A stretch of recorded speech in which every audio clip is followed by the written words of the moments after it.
Namaste. Well, let's learn about the 8 wastages of lean management. I got this perspective from Nilesh Ji Surana. I thank him for this new, very powerful and very needed learnings. Well, first is transport waste, inventory waste, then the motion waste, then waiting time, overproduction, overprocessing, defect, rework, and unutilized talent.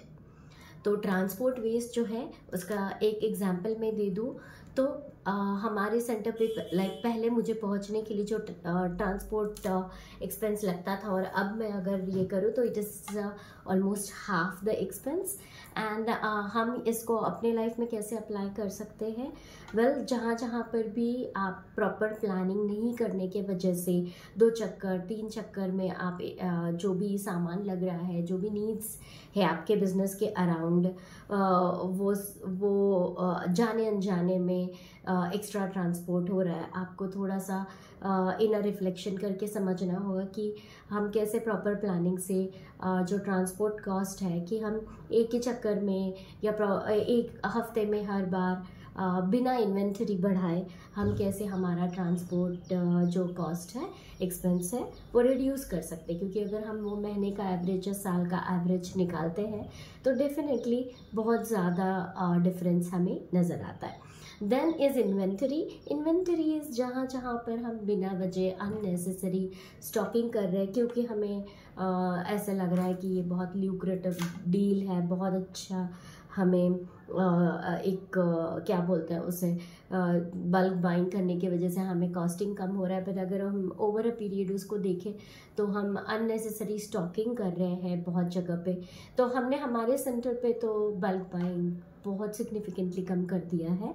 तो आप भी कोशिश कीजिए, see how it reflects in your business. Then is motion waste. Motion waste is unnecessary movements अगर हो रहे हैं। जैसे हमारा तो सर्विस इंडस्ट्री है तो प्रॉपर प्लानिंग से, प्रॉपर प्रोसेसेस सेट करने से हम हमारा मोशन वेस्ट कम कर पाए। कि जैसे जो चीज़ें हमें सर्विस में लगती है, जैसे अगर एक्सरसाइज के लिए कुछ इक्विपमेंट्स है तो वो हम जहाँ वो नीड है वहीं पे वो रखें। एक रूम से दूसरे रूम में जब पेशेंट आने के बाद अगर मूवमेंट हो रहा है तो that can be definitely reduce. That is what we did. या अगर पेशेंट अंदर आने के बाद हमें उसे अननेसेसरी मूव करना पड़ रहा है कि पहले यहाँ पर जाओ, फिर वो रूम में जाओ, फिर अभी वापस उधर जाओ, तो थोड़ा सा थिंकिंग करके कि कैसे हम उनका पेशेंट का मोशन या मटेरियल का मोशन कम करें। तो that is very important when it comes to services. You can also see कि आपके बिजनेस में ये कैसे रिफ्लेक्ट होता है। And then is the waiting time. Proper scheduling होने से डेफिनेटली हम वेटिंग टाइम हमारे सर्विसेज में हमारे क्लाइंट्स का कम कर सकते हैं। And then is over processing. Over processing में बहुत बार ऐसे मैंने देखा है हमारे वर्क प्लेस पे कि हमारे असिस्टिंग टीम मेंबर ने पूरा ट्रीटमेंट एग्जीक्यूट करने के बाद पेशेंट्स एक्सपेक्ट करते हैं कि समझ लीजिए कि मैं भी उन्हें वापस देखूं। और बहुत बार ऐसे होता है कि कम्युनिकेशन प्रॉपर नहीं होने की वजह से ओवर प्रोसेसिंग होता है, जिससे उनका भी समय जाता है और हमारा भी। या टाइम्स जो इलेक्ट्रोथेरेपेटिक इक्विपमेंट्स है कि हाँ 10 मिनट्स 15 मिनट्स में हो सकता है, लेकिन जस्ट एक प्रॉपर उनको एजुकेट नहीं करने के वजह से वो रोज़ हाफ एन आवर यहाँ पर भी मशीन, यहाँ पर भी मशीन, यहाँ पर भी मशीन। जबकि अगर वो प्रॉपर उस चीज़ को समझे और उतना टाइम अगर वो एक्सरसाइज के लिए दे तो उनको लॉन्ग टर्म ज़्यादा काम आने वाला है। So we have started educating our patients कि we need not do this, it is for your good. And then is over production. Over production में क्या हमारे टीम मेंबर्स ज़्यादा है? Is it like client to team ratio proper है? नहीं है। But of course for from my perspective I think long term, and if I feel that long term it could be a win-win, I go for it. And I also follow my intuition. And then is defect and rework. Defect and rework में भी बहुत बार communication proper नहीं होने से in my work place I have seen that, समझ लीजिए अगर हिस्ट्री में कोई चीज़ मिस हो गया है तो पूरा ट्रीटमेंट होने के बाद अगर पेशेंट कम्युनिकेट करता है कि हाँ मुझे ना थोड़ा सा नेक में भी ये था, and then we again you know do what is required and needed.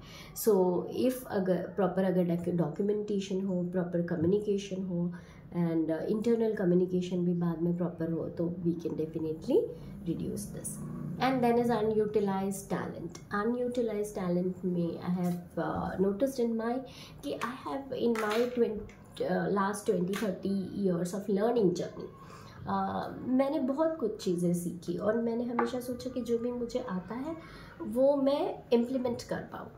But एक स्टैंडर्डाइज्ड हमारा एक ये रहता है, क्या बोलते हैं, एक मैकेनिकल पैटर्न में हम फंस जाते हैं और वो ब्रेक करके हमारा जो टैलेंट है हमें जो पता है वो कैसे हम लोगों तक पहुंचाएं। That was the toughest thing for me कि if I know something in holistic nutrition it has to be it needs to reach people. If I know something related to energy perspective, it needs to reach people. If I know something related to say postural care and the person is coming for healing, then the person needs to know that also. So whatever you know it and whatever you feel are your assets, how can you continuously improve yourself, build on your assets and keep on utilizing it for your own good, other people's good and for the highest good. Thank you so much. This is my perspective. अगर आपको और सीखना है तो definitely आप Nilesh sir से connect करके you can learn lean management properly and execute it in your life and business. Thank you.